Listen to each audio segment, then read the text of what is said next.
Welcome back everyone to this week's edition of Geek, which of course is news and rumours on triathlon and multisport. Now, we are in Tuthra, which is southern New South Wales coast at the moment, and it's beautiful where we're camping, but it's so windy, so I can't film outside and show you. So I'm actually sitting in the back of the van, obviously. So sorry can't bring you better background, but this is what we've got. So let's get on with it. So let's start with Ironman. Now last year I said that their CEO, Messick, was a bit of a dick, and I don't take that back. But what I do want to say is that Ironman as a brand is brilliant, and I really think they've done great things for triathlon. In fact, I often wonder if Ironman didn't exist, would triathlon be where it is today? So don't get me wrong when I said that their CEO isn't the nicest of people. The company themselves are great, but just want to sort of distinguish between those two things. So we do love Ironman and they're great for our sport. So staying with Ironman, they're introducing new open division. So this is interesting. It doesn't matter age or sex. So in other words, if you are transitioning from male to female, or maybe female to male, as some people do, you can enter this new open division. So it is just starting. There won't be any slots for the World Championships, interestingly enough.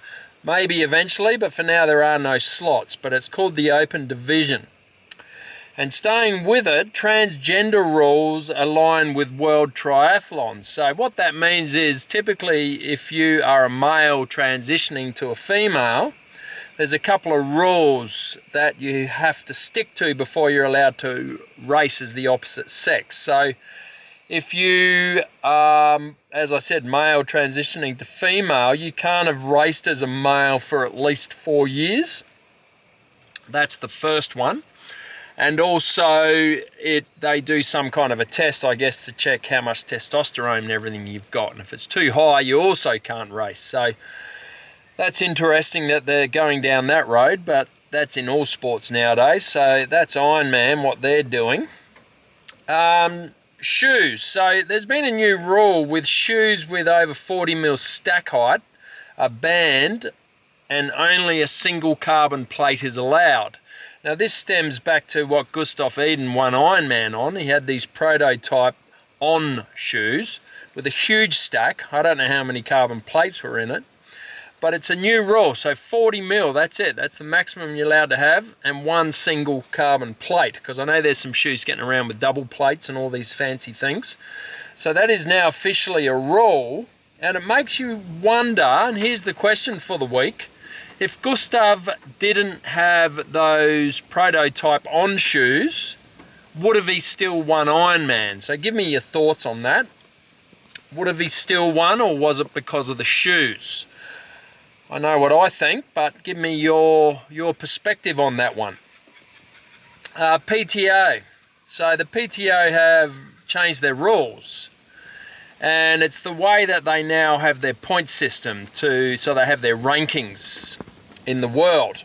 And the way they've changed it is good for us Australians, because Ash Gentle is now #1 in the world on the PTO ratings, or rankings, should I say. So Christian Blumenfeld is the men, no surprise there, but good old Ash Gentle, she did do a couple of wins last year, but she's now #1 in the world for PTO. So as far as what the rule changes are, they're quite complex. So if you want to check it out, Google it, because it depends on what category of race it is, what the competition is. There's all these rules. I think it's a good thing, but more importantly, Ash Gentle, good on ya. Go Aussie, go Aussie.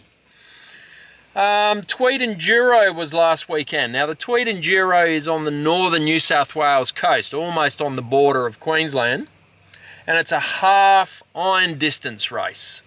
So 1.9, 90 and 21k, and it's been and done. Now remembering that this is our season now in Australia, our triathlon season. So Edward Vining won in 4:07. Now I haven't heard of him, but good on you, Edward. Sam Benton, he's been around a long time. He was second.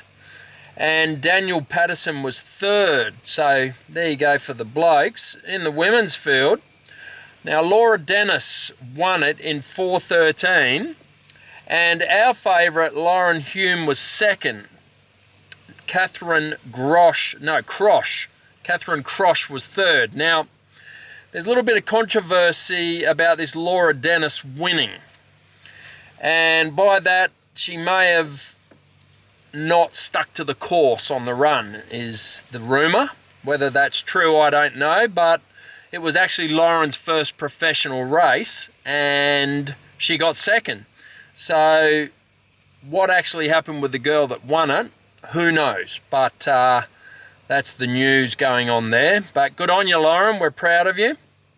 This weekend is the Huskission half iron distance triathlon. So it's been on the calendar a long time, this race. It's on Jervis Bay in New South Wales, and again it's a half iron distance race, and Amanda's doing it. So Amanda's been training really well. Her running particularly is really strong, but she did a 100-metre time trial in the pool this morning in 1 minute 45, which is the quickest she's ever swum 100 metres. So because we were up on altitude, I guess, because we've been at Jindabyne for the mountain bike festival, it's about 1 kilometre up in the air. It's like she's been doing altitude training.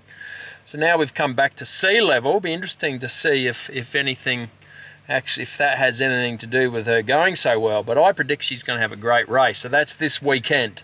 So next week I'll give you the update on that one. Anyway, that's it for this week, guys. Stay well. See you next week.